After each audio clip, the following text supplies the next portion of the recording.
The soul comes in 7 roles that have very specific characteristics. This is what is known as the soul essence. These roles are servers, priests, warriors, artisans, scholars, sages, and kings. The names of the roles are not always exactly like the sound of the word, nor are they always your job. Sometimes warriors can be priests in life, and kings can be beggars. The soul essence is more like a way of being that your soul is naturally drawn towards in every lifetime, that give rise to your purpose as a person. For example, priests live to inspire, but this can be done easily with music or many other ways than just as a priest. Part of waking up in the ascension process is revealing your soul essence by breaking down the hold that ego or false personality has on your identity. When we are children, our soul essence more clearly shines through, but as we are exposed to societal programming, we become more and more entrenched in false personality, and our authentic self becomes covered up. This is where meditation comes in. You must break free from the hold of false personality in order to truly know yourself and discover your purpose as a divine emanation of the Creator. Souls do not have a gender, nor is there any form of hierarchy amongst the roles. Each soul is created equal and will experience as many difficult lives as the other.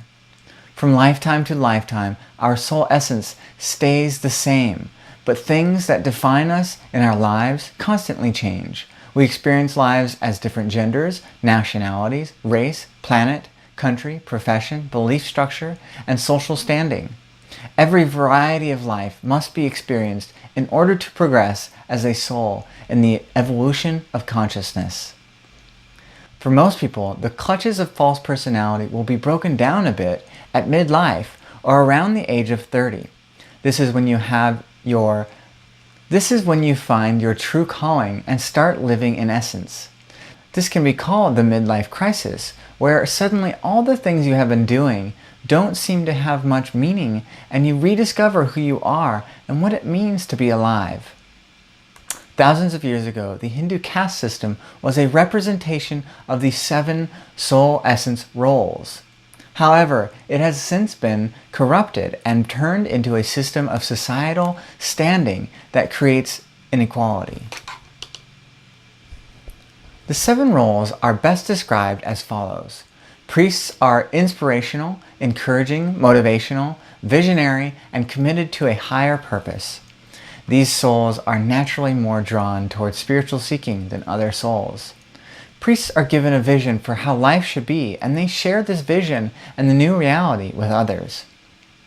A great example of a priest would be Michael Bernard Beckwith from the Agape movement. Sages are entertaining, funny, outspoken, charming, and expressive. They live a life that focuses around being at the center stage. They live to entertain. They live to entertain others through dynamic self-expression. The center stage may not always be an actual stage. They can be teachers, parents, and any other temporary identity that gives them the opportunity to express themselves to others. A prime example of a highly enlightened sage would be Patrick Stewart, the actor. Kings have a powerful presence. They are commanding, decisive, authoritative, confident, and they make great leaders. Kings live to preside over a court. This court doesn't have to be a literal court. Most often it is a group of friends or a selection of people where they are in a place of power. You can identify these people by how people tend to group up around them at dinners or parties. Scholars are the studious soul essence. They tend to be articulate, intellectual, introverted, analytical, and bookish. They live to learn and write. Most of their lives are spent in solitary study as they satisfy their insatiable curiosity. They tend to be very neutral and standoffish in most situations. Warriors are strong, willful, sturdy, steadfast, loyal, and protective. These souls are highly action-oriented and tend to be very outgoing, energetic, and intense. They are the champion of great causes, generally out on the front lines, where the confrontation is at its thickest. They live for the battle, and like the other types, this doesn't have to be a real, actual battle, but it can be metaphorical. They fight for what they think is right, generally seeing a strong duality between what is right and wrong. Servers are nurturing, helpful, caring, hospitable, and charitable. They are people who simply live to serve others. They enjoy being helpful, doing small tasks, and making life easier for others. Often, they choose lives as waitresses, flight attendants, servants, and slaves. They make up to 25% of the population and are the most common soul essence. Artisans are highly creative, expressive, imaginative, inventive, playful, and decorative. Artisans live for artistic expression and tend to be the masters of various crafts. They work methodically and tend to be rather introverted, whereas sages tend to be highly extroverted. The craftsmen of old were artisans living in essence by creating masterful works of art that are utilized by the people. The 7 roles in essence come in 3 pairs with similar functions. Priests and servers are centered around inspiration. They work for the greater good of all. Sages and artisans are both centered around expression. They express and share their inner world with the world. Kings and warriors are action-oriented souls. They focus on making things happen and getting things in motion. Each role group represents both the yin and the yang of their specific function, one being cardinal and the other ordinal.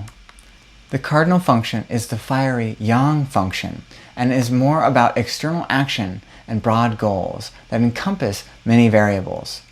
The ordinal function is the cool yin function that is about internal action with a focus on the smaller goals. Kings who lead armies are the cardinal, while warriors who stand on the front lines are ordinal. Priests who inspire and help large groups of people are cardinal, while servers who help people on an individual level are ordinal. Sages who are extroverted in their form of expression are cardinal, and artisans who are introverted with their form of expression are ordinal. Scholars are neither cardinal or ordinal. They are centered around assimilation, and their life is about absorbing information and sharing knowledge. Sticking to the pattern of polarity within our density of experience, the soul types have a negative and positive expression. The negative pole is ruled by false personality, with many layers that reinforce separation from the divine. This pole leads away from your essence and will create greater and greater levels of alienation, frustration, and conflict. The positive is an authentic expression of your true self. The positive pole of your soul essence is an authentic expression of your true self, living in essence in accordance with your role as a spirit. This role will lead towards being of service to others and contentment. During your lifetime, you will naturally go back and forth between the positive pole and the negative pole. During your lifetime, you will naturally go back and forth between the negative pole and the positive pole of your essence. Fear is used to control the masses by bringing out the negative pole of people's soul essence. Fear, anxiety, and worry push you back into the clutches of ego by reinforcing separation from the Creator. And as you reinforce separation from the Creator, you are pushed further away from living as your true self, as a limitless fractal of the infinite Creator. Here is a description of each of the poles. Servers in the positive pole serve the common good. In the negative pole, they fall into servitude and experience a loss of their own power. Artisans in the positive pole focus on creation and bringing good ideas into reality. In the negative pole, their ideas are used to deceive others. Warriors in the positive pole use persuasion to influence others. In the negative pole, they use coercion to impose their own will onto others. Scholars in the positive pole focus on acquiring knowledge by learning from life. In the negative pole, they focus on theory and get lost in abstractions and information. Sages in the positive pole focus on communication and delivering a message. In the negative pole, they use too many words and they lose their message. Priests in the positive pole focus on motivation. They inspire others towards change and growth. In the negative pole, priests become zealots that are highly fanatical about whatever cause they are representing. Kings in the positive pole focus on mastery, where they display absolute responsibility for their subjects. In the negative pole, kings are tyrannical and become obsessed with absolute power. Each of these soul essence types have different methods for being in a relationship. Warriors and kings relationships are based on fealty and loyalty. Priests and servers relationships are based on dedication. Sages and artisans relationships are based on commitment, and scholars relationships are based on involvement. Each soul essence has a different way of perceiving reality. We all have different channels of perceptual input where we receive information into our awareness. You will have more or less channels of perceptual input. Scholars, kings, and warriors have one channel of perceptual input where they receive information into their awareness. This is to make it easier for them to stay task-oriented and focused during times of crisis. Servers and priests have two channels for perceptual input. One of these channels is focused on the present moment, and the other is always focused on the higher good for all concerned. And servers are focused on the common good with their secondary perceptual input. Sages have three channels for perceptual input. One input for the present moment, another for their performance, and a third to monitor the audience. Artisans have 5 channels for perceptual input. These channels are used for making creative connections, and they can be considered to be backburners that hold perceptions for later consideration. These different configurations of perceptual inputs can make it hard for some soul essences to understand others. Artisans can seem rather distracted because they are shifting between their multiple channels, while kings, warriors, and scholars can be frustrating in their single-mindedness. These differences in our spiritual makeup can really explain the source of many frustrations and arguments.